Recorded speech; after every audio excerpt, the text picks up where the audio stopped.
Due diligence. You've probably heard the term, but you might not know what it means. In this video, we're going to talk about what it is, how long it takes, and how you can best prepare for it. Let's go.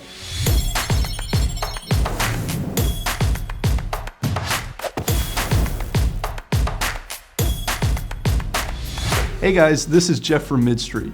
I'm an M&A advisor here in Raleigh with years of experience navigating the sale process. If you're just starting your journey towards selling or buying, today's video will teach you what you need to know about the process that's known as due diligence. As soon as the buyer and seller agree to broad terms in a potential acquisition, called either a letter of intent or an indication of interest, the buyer will begin the process known as due diligence. Simply put, this is the buyer doing their necessary investigation into the company they want to acquire.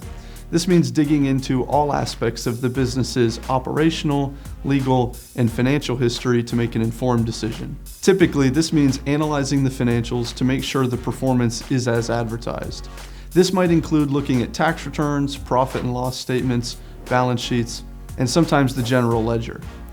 If a buyer is familiar with the industry, they might request more specific reports that help them understand your business further. Typical items requested throughout due diligence might be 3 years of tax returns, a list of all your equipment and machines, any leases, contracts, or customer information you're willing to provide. The buyer is also likely to do legal due diligence, especially if this is a stock sale rather than an asset sale. And this is to make sure that there are no outstanding or potential lawsuits that could jeopardize their investment. The due diligence process usually lasts somewhere between 45 to 180 days. But if you're selling to an individual buyer, it can often be shorter, somewhere in the 35 to 45 days. But a private equity group or a strategic buyer is likely to want up to 180 days.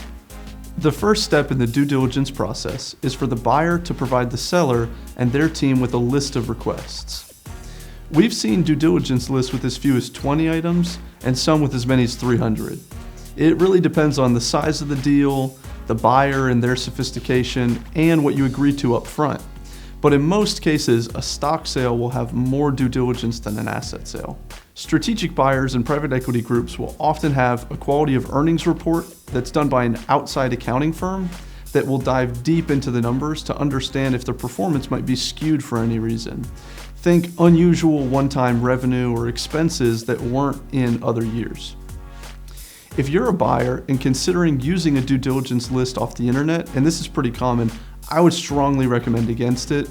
It can be a great starting point for you to think about what you want, but you should really scrutinize each item on the list before sending it to the seller.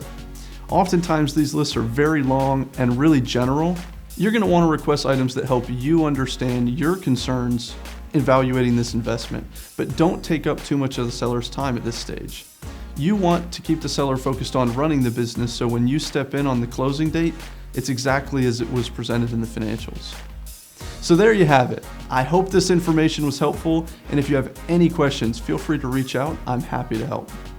You can also visit the Learning Center on the website to see more content like this. Thanks for watching, and I look forward to working with you.